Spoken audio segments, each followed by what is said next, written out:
Is it time to look at the House of Lords? Alex Walker is a researcher from UK in a Changing Europe, works on constitutional issues. Hi, Alex.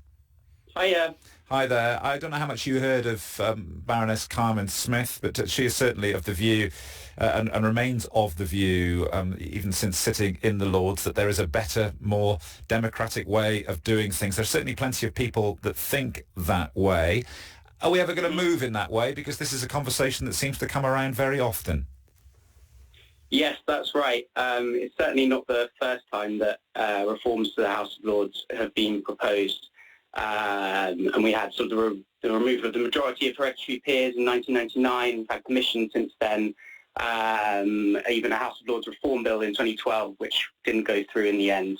So I think that kind of indicates that wholesale reform of the House of Lords can take up quite a lot of time for a government. And so I suppose it's for Labour to decide whether they want to spend that bandwidth and that time on this, whether they'll have other priorities. But they've certainly put forward a kind of potentially an incremental approach to reform in their manifesto. I don't know if you want me to say a bit more about that, but what is their current thinking? So their current thinking is to get rid of the remaining hereditary peers entirely. They've also proposed a retirement age of 80 to reduce the size of the Lords, some reforms to the appointments process to beef that up a little bit, and then a proposal for a consultation on replacing the Lords entirely with a more representative body. But they were going to seek public input on that. So it's a slight kind of movement away from their earlier position, which was to get rid of it entirely and replace it with an elected second chamber.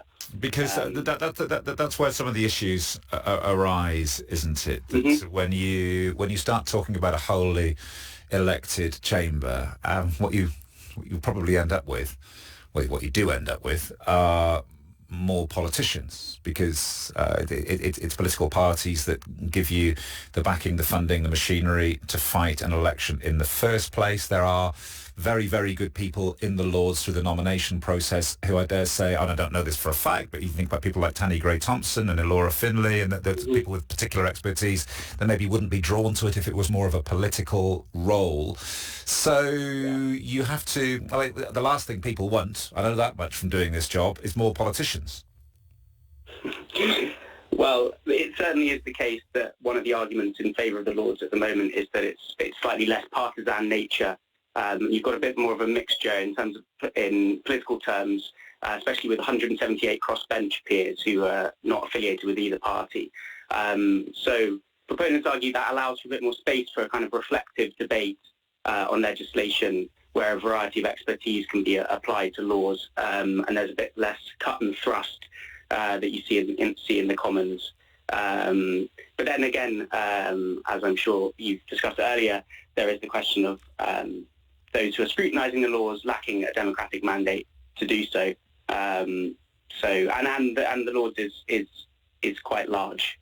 So there are arguments for slimming it down, certainly. There's no perfect answer, is there? But would you agree with Baroness Carmen Smith that even if there's no perfect answer, that there are answers that are closer to perfect than the one we have at the moment? Yeah, I think there are definitely ways in which the current arrangements can be improved. I think, as ever, there's a lot of debate, as I'm sure this discussion has illuminated, as to what the specifics should look like. And I think that's something that Labour perhaps become a bit more aware of, and is why they've proposed a consultation and to sort of seek views on this rather than try and impose a particular model. So I think that's probably quite sensible. Yeah, but expensive and time-consuming, and will probably bring us back here in 5 years, won't it, Alex, having the same conversation? Is anyone actually going to grasp the nettle on this?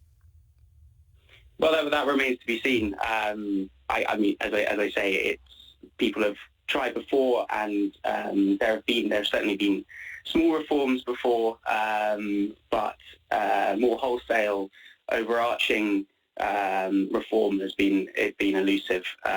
So if that's anything to go by, then perhaps we'll still be discussing some of these issues in 5 years, yes. But I think incremental reforms are probably quite likely in the meantime. Okay, well, thank you very much. That's Alex Walker from UK in a Changing Europe.